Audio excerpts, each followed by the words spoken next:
older people grow even more and more every day. Let me check. The population of older people grow even more and more every day, and they become more vulnerable. So they need help every day by a companion or someone with them. And railways. So they need help like everywhere they go, railway stations, when they walk into the shops with bags and everything. So I believe this robot can help with all of that, and it can help them relive their best memories, like play music for them, play songs, and play different like memories that that can relive in their mind. And that's like really important for them to still be happy and like remember that there's people with them and always will be. So, and then wider use in the world. I think this robot can be made a lot more, and it can have a huge use in the world to help millions of old people, and it can help free hospital beds.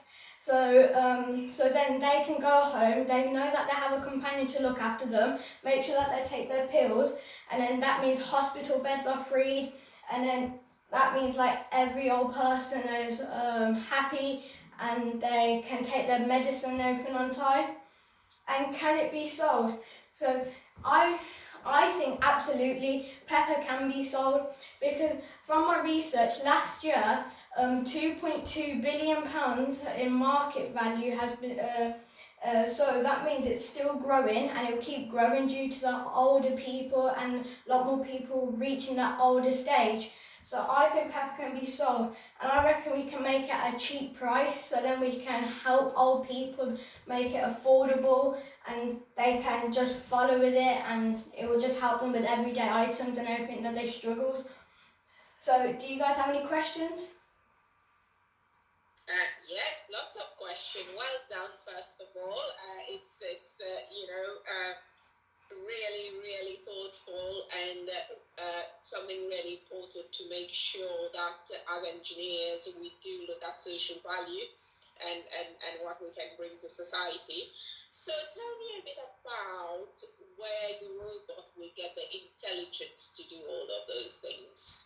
So this robot, it's code control. So all I have to do, I have a battery at the back. So there's code already written into it. So right now I've given it a loop code. So we just keep doing the same thing. But you can write as many lines of code as you want, and it can just keep doing that. So like if we put it into an elderly person's home, I can make it so I can code it to map their whole house and make sure that it can like move around nicely without bumping into objects and know where to go.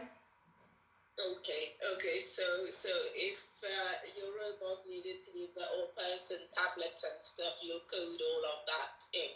Yeah. It's okay. Well, one last question. What year are you in?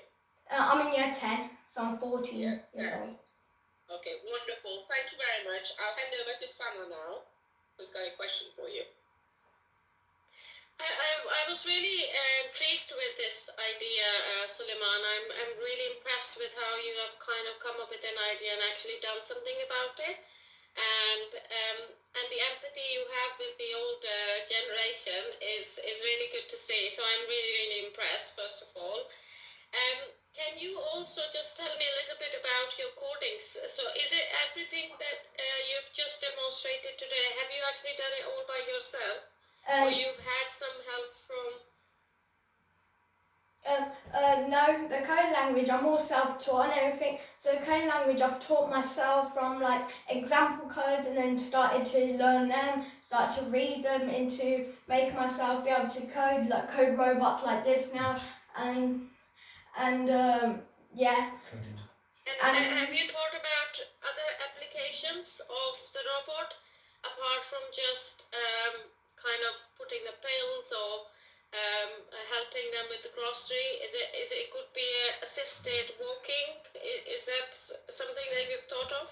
Yeah, this robot, so it can help with their walking, so like it can help them keep stable. It can, like, if needed, in the future, I want it to call like the ambulance or something, like if they need it whilst they're walking. I want there to be a tablet on the front so they can access things that they need in that moment of time. brilliant. Thank you. Excellent. Thank you very much.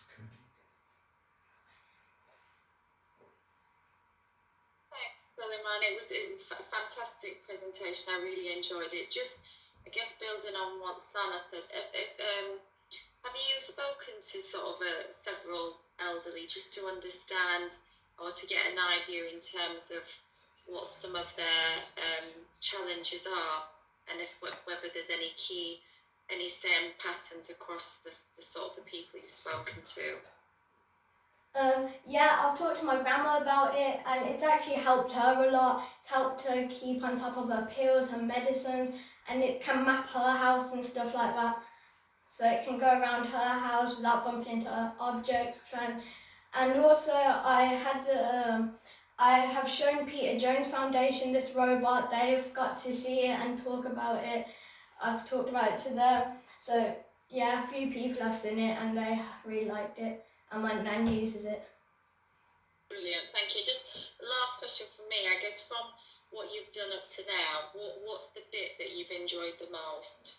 Well, the thing I enjoy the most is designing it, because like I want it to look unique and look different to all the other robots. So I've not seen another robot that looks like this before, so I think it's a very unique design. So I really enjoy designing the whole thing and making it and putting it together. Lovely, thank you. Thank you. Oliver? Thank you, this is really impressive. What's been the hardest thing? Have the biggest challenges been building the robot or programming the robot? Well, because like programming is like when it's in your head, it gets stuck in your head. So programming, it was long, but it's not as hard. The hardest thing for this robot is the arms. So what I was having a problem with the arms. So like the shoulders, they were like coming down, pulling down due to all the weight. So I had to deduct some weight. So I have a 3D printed hand here for my humanoid hand. I have a 3D printed claw here. And then I had to think about the weight and stuff like that. So I used some waste materials on the arms and stuff. And then I had to make the shoulders smaller. So now it's upright, it has good posture, and it moves perfectly. Thank you. Very impressive. Thank you. So, well done. You produced something that you should be very, very proud of. It was lovely to meet you. Keep going, and I look forward to seeing your robot on the market at some stage, Suleiman. Thank you. Very best for the future. Thank you. Thank you. Bye. Thank you so much for your Thank time, you. Nikki. That was brilliant. See you. Bye.